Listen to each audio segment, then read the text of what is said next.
untuk guru penggerak itu semuanya ada 10 modul. Untuk modul 1 itu ada 1.1 sampai 1.4.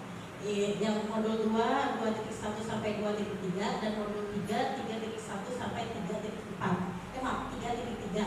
Nah, di sini saya merupakan tugas ya, harus mendiseminasi kepada Bapak Ibu di sekolah apa yang sudah saya dapatkan ketika saya mengikuti pendidikan guru penggerak.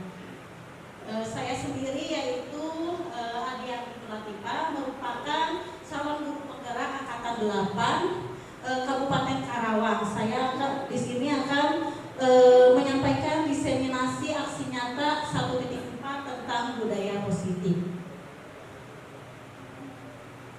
Konsep kuncinya sendiri yaitu perubahan paradigma belajar, disiplin positif, motivasi perilaku manusia, kebutuhan dasar, posisi kontrol, keyakinan kelas, dan segitiga restitusi. Kita masuk ke perubahan paradigma.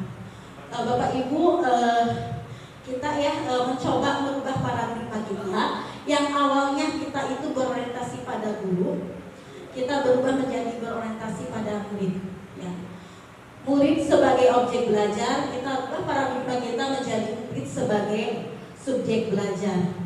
Proses pembelajaran terjadi pada tempat dan waktu tertentu, kita ubah menjadi proses pembelajaran terjadi di mana saja. Dan kemudian tujuan utama menitik beratkan pada penguasaan materi pelajaran. Kita rubah pemikiran kita menjadi tujuan utama pada pembentukan tingkah laku yang lebih luas. Jadi pembelajaran itu bukan hanya transfer ilmu, juga termasuk pembentukan tingkah laku atau karakter.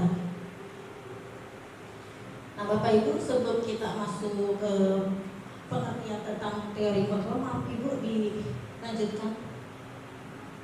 Nah, coba ini kan kebetulan Bapak Ibu berdampingan. Ada yang menjadi si A, ada yang menjadi si B. Ya, misal Pak Dewi jadi si A, Bu Sarah menjadi si B. Lakukan treatment ini. Anda dan teman Anda akan melakukan kegiatan cobalah buka. Anda adalah si A, berarti Pak Dewi itu si A. Tugas Anda mengepalkan salah satu tangannya. Coba dikepalkan Pak Dewi. Coba Anda bayangkan bahwa Anda itu di kepalan tangannya itu menyimpan sesuatu yang sangat berharga dengan kepalan tangannya. Anda mencoba menjaga benda itu. Kemudian tugas si B mencoba dengan segala cara untuk membuka kepalan tangannya dengan rayuan, bujukan atau sesuatu. Ya, jangan dipaksa dibuka, dibikin, tapi hanya dengan rayuan dan bujukan ya. Boleh menghardik, mengintibasi atau memarahi, mangga. Coba lakukan bagaimana? Ayo saling berhadapan sama temannya. Yang satu mengepalkan tangan, yang satu mencoba untuk membuka kepalan tangan itu. Dengan kata-kata ya Bapak Ibu, bukan kepalanya dibuka dengan paksa tangan lagi. Ya, dengan kata-kata. Coba kalau sudah dilakukan, apakah Anda atau si B, berarti si B siapa? Yang memaksa membuka kepalan tangan si A. Apakah Anda atau B membuka kepalan tangan Anda? Terus mengapa? Apa alasan Anda? Terus apakah Anda atau B menutup kepalan tangan Anda? Mengapa? Ibu putar dilanjut lagi. Nah, dari kejadian ini saya tanya, siapakah yang sesungguhnya memegang kontrol?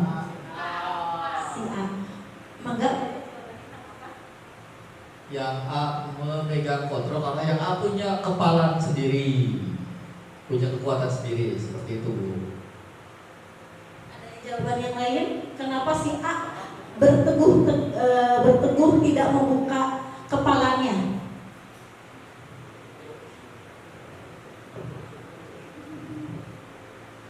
Karena si B menyuruhnya dengan paksaan untuk membuka kepalan tangan si A. Jadi si A nya tidak mau.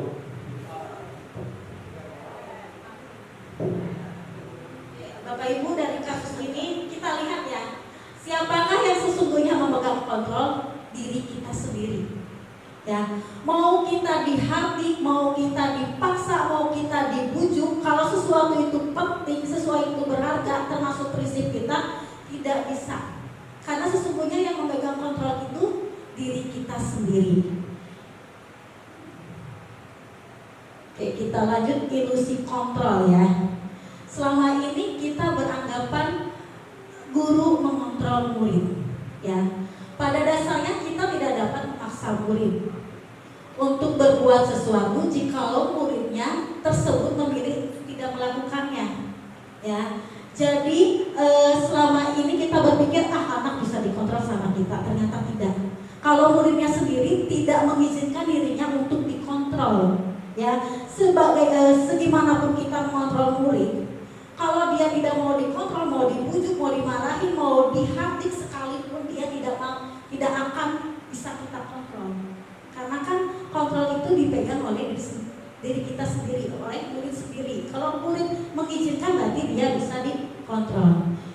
Ilusi bahwa semua penguatan positif, efektif, dan bermanfaat, ternyata tidak, Bapak Ibu. Karena kalau kita keseringan membuat penguatan positif dengan bujukan atau rayuan, nantinya anak itu beranggapan tidak mandiri. Ya, kenapa? Kata ibu ini harus seperti ini, kata bapak ini harus seperti ini. Jadi anak itu minta dituntun terus, tidak mandiri. Kita lanjut. Ilusi bahwa kritik dan membuat orang merasa bersalah dapat menguatkan karakter. Seringkali kita menggunakan kritik dan rasa bersalah untuk mengontrol murid. Misalnya, ibu bapak sebagai guru piket, ada anak terlambat. Nak, kamu kenapa terlambat? Kamu gak kasihan sama ibu. Ibu sudah bersusah payah mengontrol kamu, sudah bersusah payah mengingatkan kamu untuk tidak datang terlambat. Kamu gak kasihan sama ibu yang selalu memperhatikan kamu. Itu merupakan rasa mengontrol murid dengan rasa bersalah. Ya, jadi ngomongnya pelan, tapi istilahnya nyelekit. Ya. Yang keempat, ilusi bahwa orang dewasa memiliki hak memaksa. Biasanya Bapak Ibu seperti itu ya. Tidak hanya di sekolah, di rumah pun kadang-kadang kita berpikir, saya dewasa, saya yang bisa mengontrol. Baik itu kepada anak didik kita maupun kepada anak Bapak Ibu di rumah. Kita lanjut. Disiplin positif, pengertiannya sendiri, disiplin berasal dari kata disiplina yang artinya belajar. Disiplin mengacu pada disiplin diri yang memiliki tanggung jawab terhadap apa yang dilakukan berdasarkan nilai-nilai yang diyakini. Oleh karena itu, disiplin positif merupakan salah satu pendekatan menuntun, ya Bapak Ibu, menuntun, bukan menuntut murid untuk melakukan kontrol diri dan pembentukan kepercayaan diri. Tanpa kita sadari, motivasi perilaku manusia itu didasari oleh 3. Menurut Diane Gosen dalam bukunya Restructuring School Discipline menyatakan ada 3 perilaku motivasi manusia. Yang pertama, untuk menghindari ketidaknyamanan atau hukuman. Yang kedua, untuk mendapatkan imbalan atau penghargaan dari orang lain. Yang ketiga, untuk menjadi orang yang merasa inginkan dan menghargai diri sendiri dengan nilai-nilai yang mereka percaya. Kebutuhan dasar manusia, Bapak Ibu, tanpa bisa sadari, anak-anak itu memiliki kebutuhan dasarnya yang ingin mereka penuhi. Ya, kita sebagai manusia, pertama kali kita itu kebutuhan dasarnya bertahan hidup. Kita perlu makan, ya, kita perlu minum, itu merupakan kebutuhan bertahan hidup. Ya. Yang kedua, kebutuhan kasih sayang dan rasa diterima. Ya. Bapak Ibu, anak-anak kadang-kala anak-anak itu melakukan kesalahan itu, ternyata mereka itu mencuri perhatian kita, ingin diperhatikan oleh kita. Makanya kita sebisa mungkin memenuhi keinginannya untuk rasa kasih sayang. Ketiga, kebebasan. Mereka beringin atau memberikan pendapat. Mereka bebas untuk berpendapat. Ketiga, penguasaan. Jadi kalau misalnya mereka melakukan sesuatu positif, kita apresiasi, ya, dengan bentuk tepuk tangan. Ya, yang kelima itu kesenangan. Nanti kesenangan itu mereka termasuk bermain dengan teman sebayanya. Lanjut Ibu. Posisi kontrol. Nah, Bapak Ibu, posisi kontrol itu ternyata terbagi menjadi 5, yaitu posisi penghukum, pembuat merasa bersalah, teman, pemantau, manajer. Saya saya berikan contoh ya. Ini dari Kemendikbud. Mampu dilanjut suatu video, maka Bapak Ibu disimak.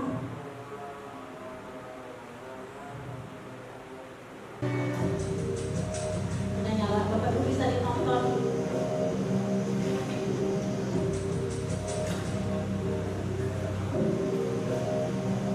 Naren, sini kamu. Selamat pagi Bu. Selalu terlambat. Kamu deh, pasti terlambat. Maaf Bu, saya Apa? Apa coba? Alasan kamu apa lagi? Kapan sih kamu tidak terlambat? Malas sekali ya kamu jadi anak. saya Dasar pemalas. Gak kapok-kapok sih kamu. Sudah berapa kali terlambat? Sana, kamu keliling lapangan basket 2 kali. kenapa saya harus keliling lapangan basket Bu? Kenapa? Kamu melawan ibu? Berani-beraninya jawab. Sudah terlambat, masih berani jawab enggak? Sekarang, keliling lapangan basket 5 kali sekalian. Biar kapok. Cepat. Pergi sana ke lapangan basket. Nah, Bapak Ibu, ini posisi sebagai penghukum biasanya memberikan hukumannya tidak sesuai dengan kesalahan siswanya.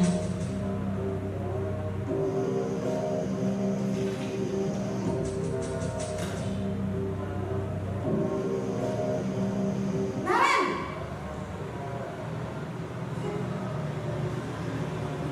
Selamat pagi Bu. Naren. Kamu kenapa terlambat lagi, nak? Nah, Ya ini Tuhan, untuk posisi Naren. kontrol sebagai Kamu pembuat senang ya bikin ibu masalah. susah ya? Kalau kamu terlambat lagi, nanti ibu yang ditegur bapak kepala sekolah, nak. Disangka ibu tidak bisa membina kamu. Duh, gimana ini? Maaf Bu. Duh, Gusti Naren. Kamu suka ya kalau ibu ditegur bapak kepala sekolah? Terus, sekarang ibu harus tulis apa ini di buku absen? Ini kamu sudah sering terlambat loh. Ibu harus apa coba? Maaf Bu. Maaf sekali. Ya sudah, lain kali jangan bikin ibu susah lagi ya nak ya. Ibu tidak akan kuat lagi kalau kamu begini terus. Bisa jantungan kalau ibu ditegur bapak kepala sekolah. Sana cepat ke kelas. Maaf ya Bu. Maaf sekali. Posisi pembuat rasa bersalah berbicara dengan nada tenang.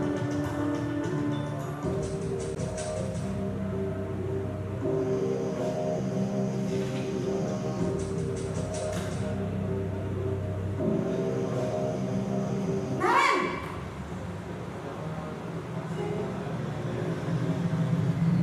Selamat pagi Bu. Wah, sudah jam berapa ini nak? Terlambat lagi ya sayang. Iya Bu, habis ibu saya lupa bangunkan saya Bu. Kamu malah menyalahkan ibu kamu. Kamu bukannya anak yang larinya paling kencang. Kok terlambat sih?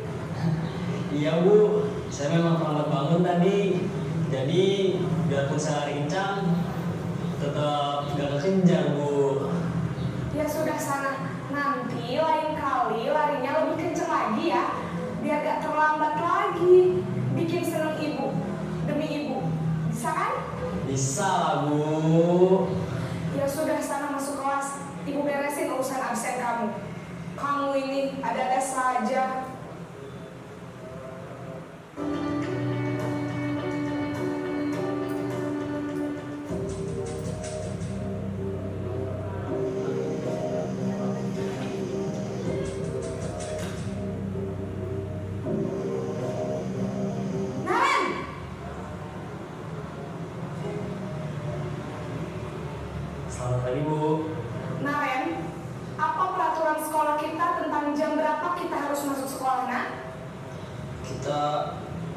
harus di sekolah jam 7, Bu. Iya betul, sekarang sudah jam 7.20. Naren sudah tahu konsekuensinya jika terlambat hadir. Paham, Bu. Saya harus tinggal kelas pas jam istirahat selama 20 menit.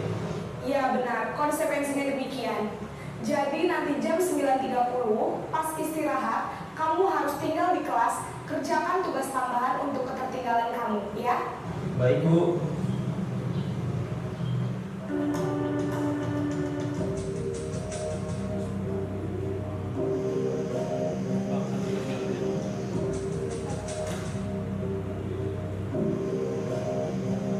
Naren!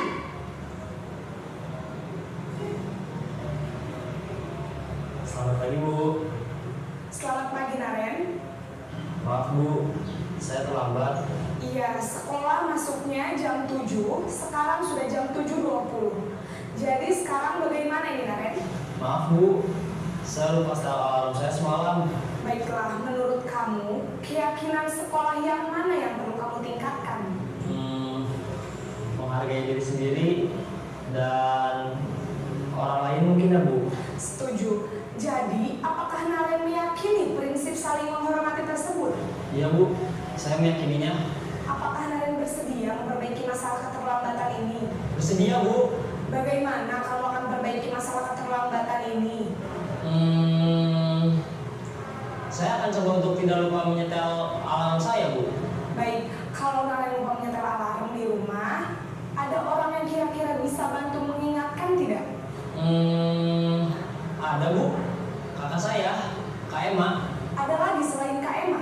Selain Kak Emma, ada ibu saya. Baik, jadi yang mengingatkan Naren adalah Kak Emma dan ibu kamu ya? Kira-kira akan mulai setel alarm kapan nih Naren? Setelah pulang sekolah, akan segera saya lakukan. Baik, jadi Naren akan setel alarm untuk bangun besok pagi dan akan diingatkan oleh kakak dan ibunda Naren ya. Ada lagi yang mungkin perlu dilakukan Naren agar tidak terlambat bangun lagi. Tidak ada, Bu. Baik Naren, terima kasih untuk kerjasama kamu. Sekarang kamu perlu kembali ke kelas untuk belajar. Baik, Bu. Terima kasih.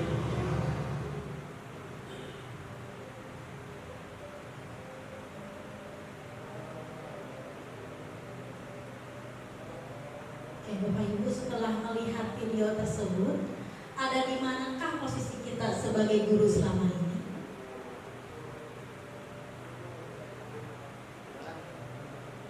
Oke, ada yang sudah bisa melihat atau posisi kita itu selama ini itu sebagai apa biasanya?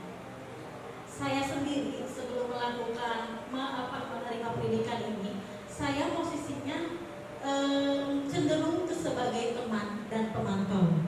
Ya, jadi kita mencoba untuk berteman sama anak, ya, dan memantau anak. Ternyata Bapak Ibu dari lihat video tersebut, posisi apa yang kira-kira lebih baik kita terapkan di sekolah? Posisi yang terakhir itu, Pak, Posisi sebagai sebagai manajer, Bu. Jadi saling merangkul, mengayomi, kemudian ketika ada masalah juga mereka yang menjawab dan mencari solusi masalahnya. Gitu. Terima kasih Mbak Dewi, betul ya. Posisi yang paling ideal sebagai manajer ya Bapak Ibu, selain kita kita menanyakan anak. Jadi bukan solusi itu bukan dari kita, tapi dari anaknya. Ya, oke, lanjut Ibu.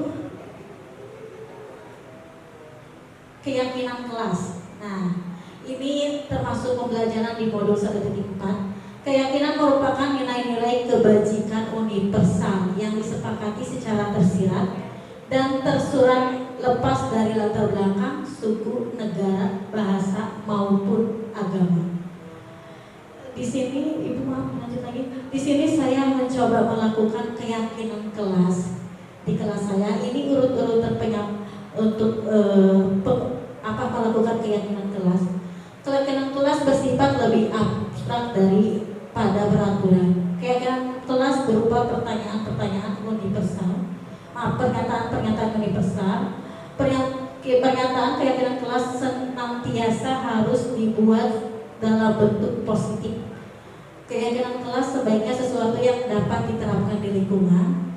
Semua warga kelas hendak ikut berkontribusi. Kayak Bapak Ibu bisa dilihat, saya ini urutannya ya Bapak Ibu ada di sebelah mana ini teh? Kanan ya, kalau sebelah sini ada kanan.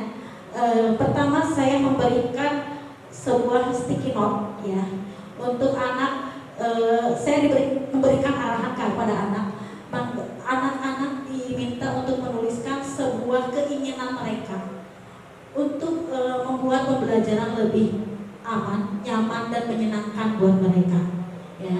Kemudian anak menempelkan hasil dari sesuatu keinginan mereka untuk membuat keyakinan kelas. Kemudian saya menuliskan kembali, karena kan keyakinan kelas itu harus dalam positif ya, jangan kata jangan. Ya misalnya masuk kelas jangan terlambat, itu kata-kata dalam bentuk negatif. Jadi kita rubah menjadi bentuk positif, masuk kelas tepat waktu ya. Kemudian ini sudah terbentuk keyakinan kelas kita. Nah yang terakhir itu foto sebuah penguatan. Jadi saya menyampaikan kepada anak bahwa keyakinan kelas ini kan dibuat dari mereka untuk mereka. Saya meminta anak untuk bertanggung jawab karena ini bukan dari saya. Bukan saya, anak jangan gini dari mereka sendiri ya. Diharapkan kalau dari mereka sendiri, mereka lebih bertanggung jawab lagi melakukan keyakinan kelas yang ada ya. Lanjut Ibu. Kemudian segitiga restitusi. Nah ini kalau segitiga restitusi ini adalah suatu proses dialog yang diajarkan oleh seorang guru atau orang tua agar dapat menghasilkan murid yang mandiri dan bertanggung jawab. Nah, segitiga restitusi ini terdiri jadi 3. Ini 3 tahapan, jangan diacak ya Bapak Ibu. Jadi kita itu menstabilkan dulu identitas. Kita tanya dulu, kita berikan sambutan dulu, selamat pagi Nas, selamat pagi, bagaimana kabarnya, itu merupakan menstabilkan identitas. Kemudian kita tanyakan, setiap orang pasti pernah melakukan kesalahan, tapi kita sebaik mungkin harus menyelesaikan permasalahan itu. Kemudian kita validasi tindakan yang salah. Kita tanya anak, adakah cara efektif untuk anak tadi ya, kasusnya Naren, ada cara nggak untuk kamu tidak terlambat lagi? Itu divalidasi tindakan yang salah. Kemudian terakhir menanyakan keyakinan, ya, menanyakan keyakinan itu keyakinan kelas apa yang mereka langgar, ya, yang tidak mereka jalani, misalnya disiplin waktu. Ya, kita tanya disiplin waktu penting atau tidak, apakah kamu ingin melaksanakan keyakinan kelas itu. Nah di sini kita menemukan solusi dari anaknya sendiri melalui segitiga restitusi. Oke, Bapak Ibu, sekian pemaparan dari saya, sosialisasi tentang disiplin positif. Terima kasih, mohon maaf waktunya saya ganggu. Assalamualaikum warahmatullahi wabarakatuh.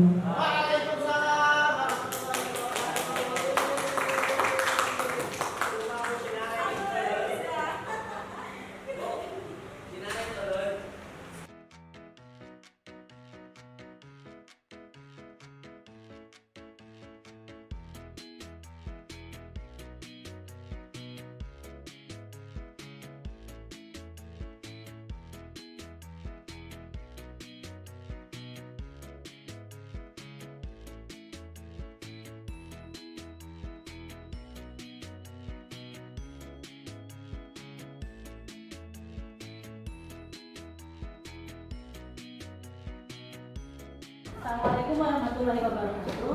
Waalaikumsalam warahmatullahi wabarakatuh. Karena ini kita awal pertemuan ya, sebelum kita memulai pembelajaran, Ibu ingin membuat kesepakatan atau namanya keyakinan kelas yang disepakati oleh kalian, tetapi dengan nilai-nilai yang positif, ya. Karena ini sebuah keyakinan, berarti ini apa namanya tuh, kita apa yang kamu harapkan kita tuangkan di dalam keyakinan kamu. Misal, ini untuk kenyamanan kalian juga ya. Jadi biar supaya satu sama lain tidak terganggu dan pembelajaran berjalan dengan lancar. Misalnya datang ke kelas tidak terlambat. Ya. Ibu harapkan kalian mencatatnya di sini. Nanti kalian tempel sendiri. Ya, tempelnya kan ini ada berapa baris? 1, 2, 3, 4. Bebas ya. Misalnya udah di sini, kalau udah penuh baru ke sini tapi ngejajar. Oke? Ya. Kira-kira yang membuat kalian aman, misalnya HP di silent atau tidak mengeluarkan HP saat di pembelajaran. Itu menurut kalian kesepakatan kelas kalian yang harus kalian jalankan. Ya. Ibu bagikan, nanti kalian tulis sendiri di sini. Setiap orang satu. Di alfabetnya.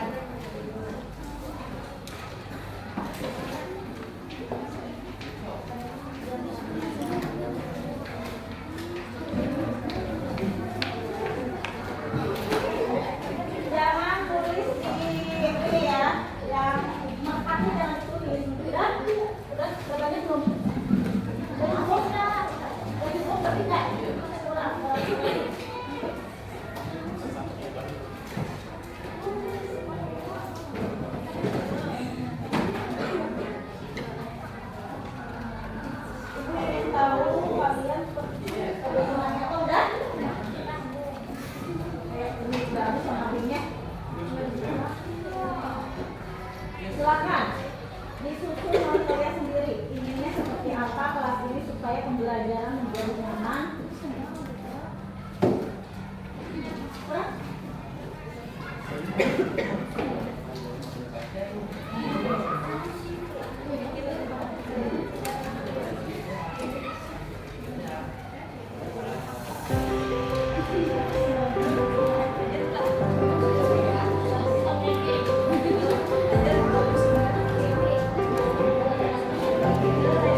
dibuat ada 14 poin.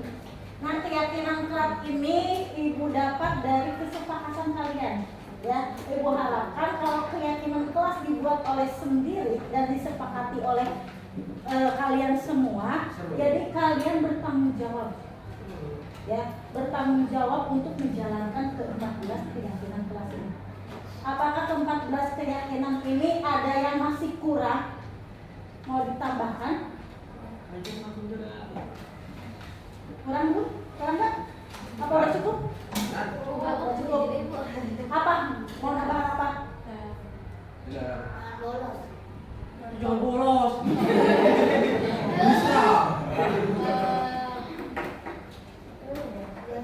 Tidak boleh mencontek, itu masuk ke menghargai ya. Yang menghargai teman kamu. Jadi jangan kalian mencontek hasil jawaban teman kamu. Kalau saling bekerja sama boleh ya? Saling bekerja sama atau saling kolaborasi. Boleh ya? Kita nambah lagi ya, saling bekerja sama atau berkolaborasi. Berarti kita keyakinan kelas ada 15 poin. Nanti sama Ibu akan dibuatkan berbentuk hardfile. Nanti kalian akan menandatangani keyakinan kelas. Jadi kalian wajib menjalani keyakinan kelas yang sudah dibuat. Sepakat? Sepakat.